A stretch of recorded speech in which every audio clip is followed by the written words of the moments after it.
Ya no duerme tranquilo, la inseguridad y el pulso político. Por Diego de Alba Casillas. Durante años, a Aguascalientes se le veía como ese lugar al que uno podía mudarse para vivir en paz. Un estado chico, ordenado, sin los sobresaltos que se viven en otras regiones del país. Pero algo ha cambiado, y la gente lo está empezando a notar. Hoy, la percepción de seguridad que tanto nos enorgullece comienza a tambalearse, misma que los hechos de violencia e inseguridad han ido desvaneciendo poco a poco, en un estado en que se ha vuelto tan seguro, que seguro te roban, seguro te llaman para extorsionar, seguro te ves molestado por algún retén que intenta supuestamente traer la paz cuando el crimen ha logrado irrumpir la tranquilidad y no logra nada con interrumpir el tráfico, sino que solo advierten a la ciudadana que la paz ha terminado como resultado del crecimiento de población y la pobreza patrimonial. La verdad es que se siente. En la calle, en las conversaciones, en las redes. Hay una inquietud que se cuela por las rendijas del día a día. La paz social imaginaria que gozaba Aguascalientes ha terminado. Cuando el miedo empieza a votar. Las encuestas más recientes de Massive Caller, publicadas el 31 de julio de 2025, nos muestran un panorama político todavía dominado por el PAN. Tanto a nivel estatal, 39.5%, como en la capital 44.4%, el blanquiazul encabeza las preferencias. Pero sería un error quedarse solo con los números. Porque detrás de esos porcentajes hay algo más profundo, una creciente desconfianza que ya empieza a reflejarse en la decisión de voto. Y es que hay un dato que no deberíamos pasar por alto, el porcentaje de personas que aún no decide por quién votar ha crecido, y no poco. A nivel estatal es de 11.7%, mientras que en la capital llega hasta el 15.6%. En otras palabras, hay miles de personas que, a estas alturas, simplemente no se sienten representadas por nadie. O peor, no creen que alguien pueda garantizarles seguridad, estabilidad o rumbo. Historias que calan más que las estadísticas. En las últimas semanas, han circulado historias que ponen los pelos de punta. Desde desapariciones que no tienen explicación clara, hasta robos a plena luz del día en zonas donde antes bastaba con cerrar la puerta con llave. Hay quienes ya no dejan que sus hijos tomen el camión solos. Comerciantes que cierran más temprano.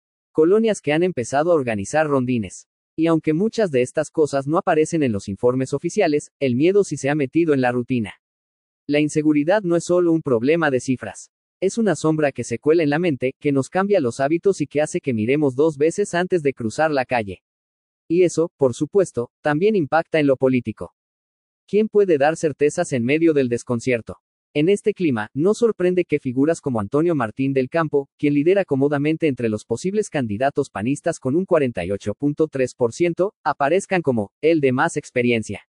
Del otro lado, Arturo Ávila encabeza las preferencias dentro de Morena, 36.8%, seguido de cerca por Nora Rubalcaba. Pero más allá de los nombres, lo que está en juego es algo mucho más grande, ¿quién puede devolverle al Estado esa sensación de tranquilidad que parece haberse extraviado? Porque hoy, más que buenos administradores, Aguascalientes necesita liderazgos que se sientan cercanos. Que caminen los barrios, que den la cara cuando las cosas se ponen difíciles. Que no escondan los problemas tras discursos prefabricados. Y quizá por eso también está tomando fuerza la idea de una alianza PAN-PRI, que ya cuenta con la aprobación del 60.4% de sus bases. No tanto por afinidad ideológica, sino porque para muchos, unir fuerzas parece la única manera de frenar un deterioro mayor. Hora de decisiones. Lo que estamos viviendo no es una simple racha. Es una encrucijada. Aguascalientes puede seguir vendiéndose como el estado modelo, mientras la gente siente miedo cada vez que sale de noche. O puede mirar de frente la realidad, con toda su complejidad, y reconstruir el pacto social desde lo local, desde lo cercano, desde lo humano. El desafío no es solo detener la violencia. Es volver a creer que las cosas pueden mejorar. Y eso empieza cuando las autoridades no solo hacen promesas, sino cuando se atreven a escuchar. Cuando dejan de hablar de seguridad, y empiezan a hablar con la gente. Porque al final, la política también se trata de eso, de dar certezas cuando todo lo demás parece temblar.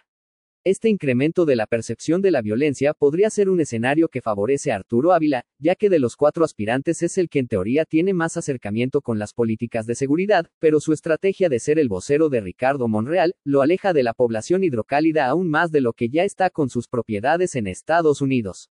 Violencias que estremecen la rutina de miles de mujeres. Ahora que tenemos una idea más clara del ambiente político y social en Aguascalientes, es imposible ignorar una realidad que sacude en lo más íntimo, la violencia que enfrentan las mujeres día con día. No es una exageración ni un caso aislado. Es una constante dolorosa, las cifras desde el 2021 van en aumento.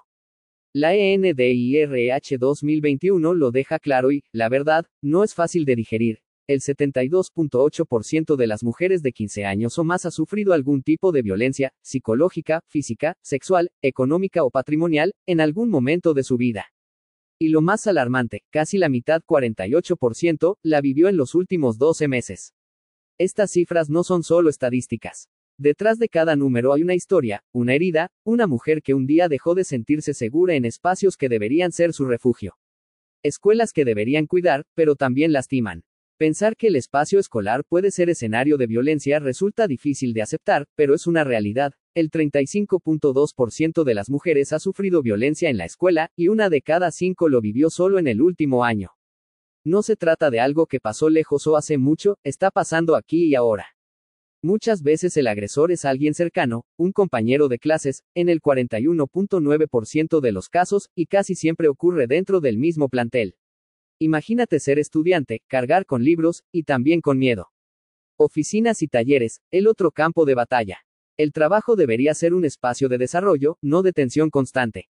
Pero para muchas mujeres, es lo segundo. El 31.2% ha sufrido violencia en su entorno laboral a lo largo de su vida, y el 26.1% en el último año. Y es que no siempre se trata de gritos o insultos. A veces es esa mirada invasiva, ese comentario de broma, o ese jefe que amenaza con represalias. En el 40.2% de los casos, el agresor fue un compañero, y en el 82% la violencia ocurrió dentro del propio centro de trabajo.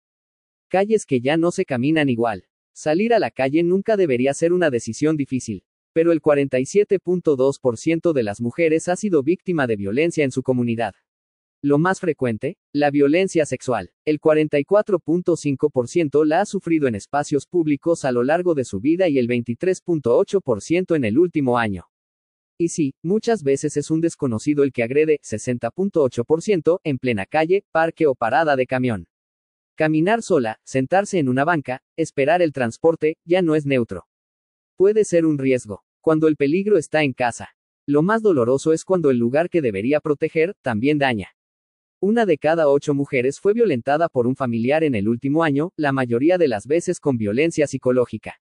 En muchos casos, el agresor es un hermano, un padre, un tío. Y el 62.9% de los casos ocurrió dentro del hogar. Como si no hubiera escapatoria posible. La pareja, entre el amor y el miedo.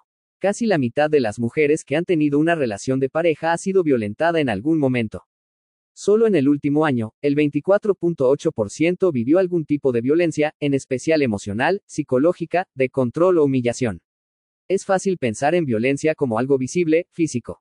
Pero hay otras formas más silenciosas y persistentes: chantaje, control, amenazas disfrazadas de celos. Desde la infancia, hasta la sala de parto. La violencia muchas veces empieza temprano. El 35.1% de las mujeres ha sido víctima en su infancia, ya sea física, psicológica o sexual. Y en muchos casos, el agresor fue alguien de la familia, como un tío o una tía. Y para colmo, incluso el parto se ha vuelto una experiencia de maltrato para muchas. El 30.3% sufrió violencia obstétrica durante la atención médica. En su momento más vulnerable, muchas fueron ignoradas, humilladas o maltratadas. Con los pies en la tierra, y el corazón encendido. Si algo nos deja claro este panorama es que la inseguridad en Aguascalientes no es solo cosa de ladrones o narcos. También se trata de esas violencias cotidianas, muchas veces invisibles, que afectan especialmente a las mujeres. Y lo más grave, estas experiencias no solo duelen. También influyen en cómo votamos, en cómo confiamos, en cómo nos relacionamos con lo público. Porque ¿cómo creer en las instituciones cuando ni tu escuela, ni tu casa, ni tu calle te protegen? La política no puede seguir ignorando esto. Quien quiera gobernar debe empezar por preguntar: ¿qué haré para proteger a las mujeres? Les devolveré el derecho a vivir sin miedo. Porque si el miedo se combate con certezas, esas certezas deben incluir a todas, y sobre todo, a ellas. Regresando a los resultados de la encuesta de Massive Caller, publicadas el 31 de julio de 2025, se observa en los historiales de sus estudios, que cuando hay escándalos de corrupción, actos de violencia e inseguridad, estos suelen afectar principalmente al PAN. Que en esta ocasión el voto aún indeciso creciera también es una llamada de atención a los principales protagonistas y partidos políticos, que no están sabiendo atraer y conservar al electorado. Los arranques de priistas por buscar la candidatura dentro del PRI para gobernador, facilita a su vez el crecimiento del descontento por la alianza PAN-PRI, observando en las encuestas un incremento en indecisos pero que no alcanzan tampoco a ser una opción de triunfo. Al contrario, pareciera que si el priismo insistiera en ir por separado, a los que ponen en riesgo de perder la elección de gobernador de 2027 es el PAN. No se observa que exista una estrategia clara desde el gobierno del Estado y de Acción Nacional, un acercamiento con las bases priistas que permita conservar una alianza que cada día por el crecimiento de Morena, parece más necesaria electoralmente aun y cuando los votos que puedan aportar en dicha alianza los priistas sean minúsculos. Aunque también puede ser que con estos repentinos destapes del presidente estatal del PRI y otros militantes, lo que realmente está buscando el PRI es vender más caro su amor, a un nivel que no necesariamente valga la pena, ya que existen otras fuerzas en la entidad que podrían dar ese impulso que requiere el PAN para conservar electoralmente Aguascalientes en el 2027. Con el tiempo seguiremos viendo cómo sigue evolucionando la percepción en los estudios demoscópicos.